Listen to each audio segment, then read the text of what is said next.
Summit. I'm also very glad to welcome you in the Moncloa Palace in your first visit as President of the United States. España y Estados Unidos somos Spain and the U.S. are allies. We are strategic partners. We are friends. We are linked together by strong historical bonds and strong partnership in many topics. Moreover, we share the desire to promote the principles of freedom, democracy, human rights, gender equality, and the state of law.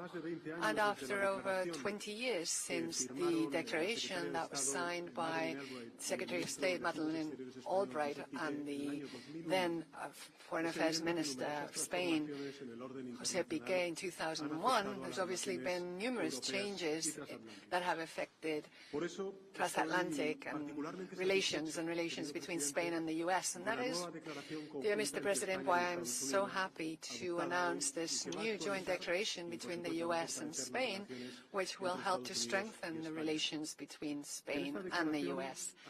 In this declaration, we are doing a lot of different things. First of all, we are reinforcing our support for a rules-based international order. And it's very important to say that today here in Madrid as a consequence of the holding of the NATO summit here, because Putin's invasion of Ukraine is a clear violation of international law, a direct attack on our shared values, and it demonstrates the need to redouble our efforts to support that rules-based international order.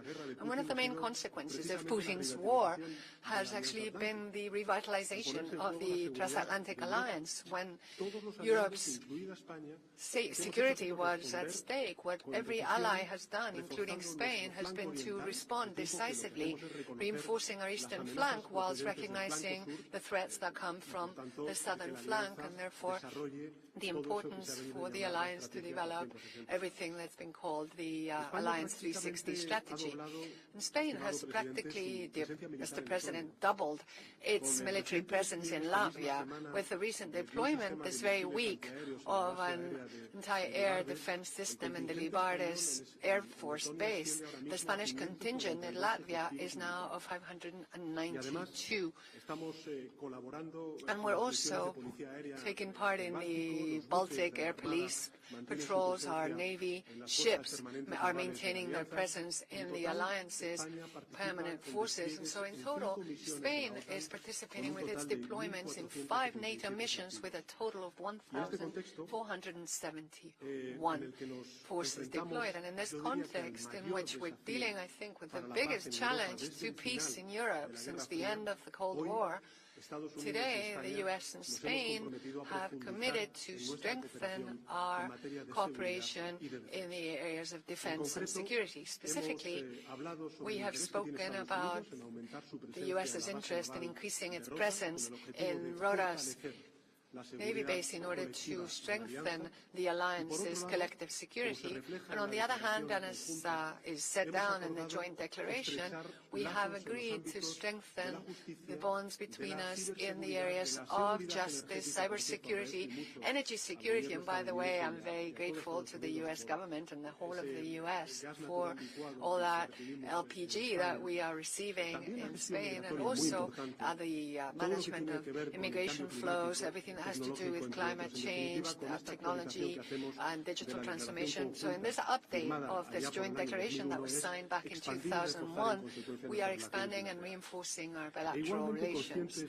And we're also, of course, aware of the importance of the trade relations between our economies. And in our respective national recovery plans, we see an excellent opportunity for U.S. companies in Spain and Spanish companies in the U.S. And in that context, I would like to thank President Biden for his role in redefining the transatlantic trade relations, which over the last year have been able to resolve past differences and embark on a much more positive track, forgetting that past and looking towards the future with hope.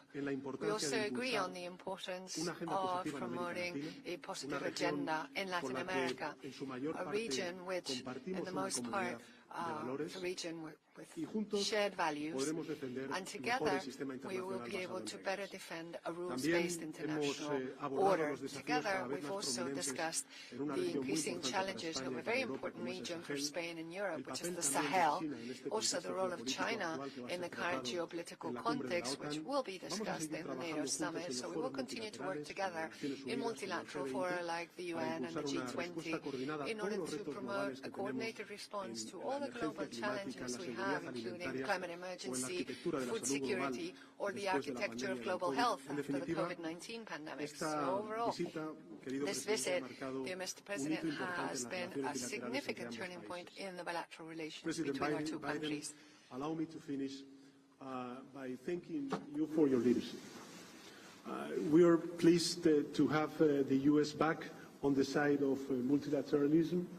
The Madrid NATO summit will start tomorrow, and the decisions that we will take will reinforce our transatlantic bond. You can count on Spain as a solid ally and friend, and thank you very much, Mr. President. Well, thank you, Pedro. You can count on us as well. And, thank you for welcoming me today here and for hosting the NATO summit in Madrid. And we had a very warm and personal discussion upstairs. And one of the things I look forward to is having that hour together before we begin the whole conference. We're marking 40 years since Spain joined NATO and becoming an indispensable ally. And today we're standing together to defend our shared security, and I emphasize shared security, strengthen our transatlantic alliance and meet the challenges we face today and in the future. That's one of the things we're going to be talking about in this meeting this week. And as President Sánchez and I want to talk to you, thank you for Spain's hospitality for U.S. service members and their families stationed here in Spain. Mr. President, you're hosting a truly historic summit and the key moment in our alliance when Russia's unprovoked invasion of Ukraine was shattered peace in Europe and shattered every norm since World War II that's been in place. And I want to thank you personally, you, for your leadership. Transatlantic unity has been and will continue to be the greatest strength in our response to Russia, transatlantic security. We're standing as one to support Ukraine and to enhance our own deterrence and defense capabilities.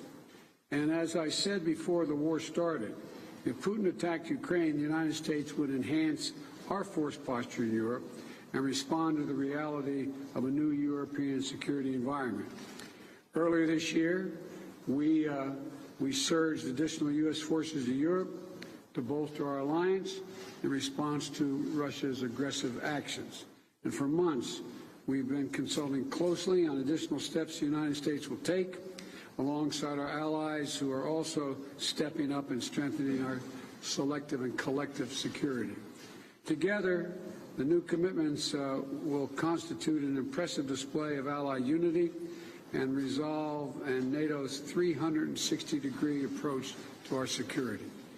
I'm looking forward to discussing all of this during the summit. But, Mr. President, you and I discussed today, we're going to work on an agreement to increase the number of U.S. naval destroyers stationed at Spain's Rota Naval Base, which will also enhance the bilateral defensive relationship between Spain and the United States. We expect that to occur much sooner than later. And I welcome the steps that Spain has taken in solidarity with our allies that we're facing heightened threats on their borders, including sending additional capabilities you referenced to Latvia. Thank you, Mr. President. And I'll be laying out additional steps the United States is going to take with our NATO colleagues in our summit tomorrow. But the bottom line is this. Together, the alliance is strengthening its posture, is dealing with the threats and strengthening our posture against the threats from the East and challenges from the South. NATO is focused on all directions and domains, land, air, and sea. And, Mr. President, we also discussed how the United States and Spain and other allies are keeping needed weapons and equipment flowing to Ukraine.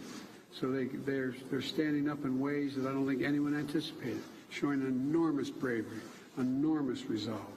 And we're continuing to tighten sanctions on Russia as well. We're providing assistance to the government and the people of Ukraine as they respond to this unprovoked assault on their lives and their democracies. Sometimes I think Putin's objective is just to literally change the entire culture, wipe out the culture of Ukraine, the kinds of actions he's taking. And I want to particularly thank you, Mr. President, and the people of Spain for the support you've shown in welcoming more than 140,000 Ukrainian citizens refuge here in Spain. That's remarkable. It's a testament to your people. And it's a testament to the spirit and resolve not only of the Spanish people, but of your leadership, and to stand up for what is right in a moment of crisis. Our shared democratic values, together with our long history of friendship, make Spain and the United States strong partners on all the issues that we face together. In the Western Hemisphere, Spain and the United States are working together with other countries in Latin and the Caribbean areas to reinforce democratic institutions, strengthen the rule of law, spread economic prosperity, and advance transformative approaches to manage migration. We're looking to do more together in Africa as well to promote stability and economic growth. And we reaffirmed our joint commitment today to continue to work together on the biggest challenges that affect the people all around the world, from COVID-19 to climate change. And we're releasing a joint declaration that reaffirms our shared values, reflects the full breadth of our cooperation, and we have asked our teams to follow up on the substance of the joint declaration so they become known to everyone. And so thank you again, Pedro, for your friendship and your close partnership. And we had a good discussion today, and I'm looking forward to continued good discussions in the remainder of this conference. But thank you for your hospitality. Thank you. It's unmatched.